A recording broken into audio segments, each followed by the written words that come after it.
नमस्कार, news gallery में आप सभी का स्वागत है। हरियाणा से बड़ी खबर ये आ रही है कि खट्टर सरकार के लिए किसान सिरदर्द बने हुए हैं। उसके साथ साथ खट्टर सरकार के अजीबोगरीब लिए हुए फैसले भी उनके सिरदर्द बने हुए हैं।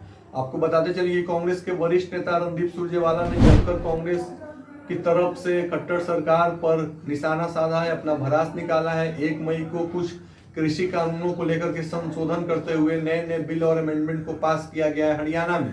अब उसमें ये पता चला है कि हरियाणा के नॉर्थ हरियाणा में जितने भी हिस्से आते हैं, पंचकुला से लेकर के अम्बाला, पानीपत, सोनीपत, कुरुक्षेत्र, थानेसर, लाडवा, यमुनानगर तक के नॉर्थ हरियाणा के जितने भी इलाके आ रहे हैं, यहाँ के जितने भी किसान हैं, उन तमाम लोगों को अब ट्यूबवेल पे सब्सिडी और ट्यूबवेल का कनेक्शन उन्हें नहीं दिया जाएगा। इसके पीछे का तर्क ये है कि जो कुछ भी नहरी क्षेत्र में आता है, एक अलग से हरियाणा रिफॉर्म एग्रीकल्चर का और सब्सिडाइजेशन का एक्ट बना हुआ है, जिसमें नहरी इफेक्ट में अगर ये सब कुछ आता है तो ऐसे में आपको ट्यूबवेल लगाने के लिए सब्सिडी नहीं दिया जाएगा, ट्यूबवेल लगाने आपको अनुमति नहीं दिया जाएगा पावर इलेक्ट्रिसिटी कॉर्पोरेशन के हिसाब से।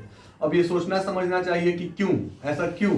तो इसलिए क्योंकि सिंचाई के लिए नहर का पानी का आप इस्तेमाल करिए, नहर का पानी आता है और वो आप इस्तेमाल कर सकते हैं और इसीलिए सरकार को राहत मिलेगा। इलेक्ट्रिसिटी का, ट्यूबवेल का, इन तमाम चीजों का खर्चा सरकार की तरफ से बचेगा। अब सोचना समझना चाहिए कि ये कैसा फरमान है। 30 दिन में सिर्फ 7 दिन नहर का पानी रहता है, 45 दिनों पर पानी रोटेट होता है, तो बीच के 45 दिन किसान वहां पे क्या करेंगे। समझ में नहीं आता है कि हरियाणा के जो मुख्यमंत्री मनोहर लाल खट्टर हैं वो क्या सोचकर इस तरीके का फैसला लेते हैं। आपके इस तरीके के अजीबोगरीब फैसला लेने के कारण किसान वहां के परेशान हो जाते हैं, वो आक्रोश में आ जाते हैं, उनके साथ आप अन्याय करते हैं, न्याय नहीं कर पाते हैं। जिस नॉर्थ हरियाणा के हिस्सों को प्रभावित किया जा रहा है, क्योंकि 80 से 90% लैंड नॉर्थ हरियाणा का एग्रीकल्चरल लैंड आता है इस टेरिटरी के अंदर।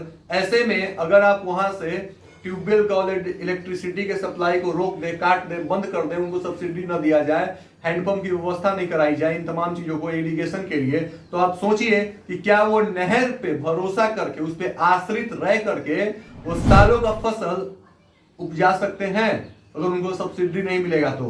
ये पहला तर्क है। दूसरा तर्क, 30 दिन में सिर्फ 7 दिन ही नहरों का पानी आता है, 6 से 7 दिन, हर 45 दिन पे पानी रोटेट होते रहता है।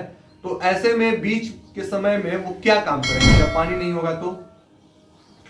तीसरा सबसे अहम बात कि समय दर समय यूरिया का, पेस्टिसाइड का, केमिकल का, इक्विपमेंट्स का, फर्टिलाइजर्स का, इन तमाम चीजों की मूल्य में वृद्धि होती जाती है, तो हरियाणा के किसान क्यों न परेशान हो। साथ ही साथ आपको मैं बताना चाहूंगा कि इन तमाम तुगलकी फरमान को जारी किया गया। ऐसे में सोचना समझना चाहिए कि किस तरीके से सरकार की मंशा क्या है हरियाणा में सरकार को चलाने की। 90 विधानसभाएं, छोटा सा राज्य है और उसमें भी अगर किसान आपसे नाराज हो जाए तो आप क्या लगता है कि आप अपनी कुर्सी बचा पाओगे? कब तक आप नरेंद्र मोदी के नाम पर वोट मांगोगे? ये सोचना और समझना चाहिए। ऐसे ही हरियाणा के किसान अभी मरमाहत है किसी कानूनों को लेकर के, और उनके पक्ष में अभी तक खट्टर सरकार का उनके फेवर में ही बयान आया है, खंडन करते हुए कोई भी ऐसा बयान नहीं आया है। तो ये सोचना और समझना चाहिए कि खट्टर सरकार किसके लिए रिफॉर्म्स को ला रही है, किसके लिए इन तमाम अमेंडमेंट्स को पास कर रही है। रहा बात रणदीप सुरजेवाला जी का, तो वो कांग्रेस के वरिष्ठ नेता है, उन्होंने किसान के आवाजों को पुरजोर तरीके से उठाया है। साथ ही साथ आपको बताना चाहेंगे कि हरियाणा के और भी जितने भी गणमान्य लोग हैं, कांग्रेस के राष्ट्रीय उपाध्यक्ष है अल्पसंख्यक सेल के अमन चीमा, उनसे भी बात हुई। उन्होंने भी कहा कि इस तरीके का जो कार्यकारिणी और कार्य प्रणाली है बीजेपी के द्वारा किया जा रहा है, खट्टर सरकार के द्वारा किसानों के ऊपर, वो सही नहीं है। तो कहीं ना कहीं किसी न किसी तरीके से अब इसका भी विरोध देखने को मिलेगा। खट्टर सरकार तैयार रहे और विपक्ष इसको बर्दाश्त नहीं करेगा, क्योंकि हरियाणा कृषि प्रधान देश है।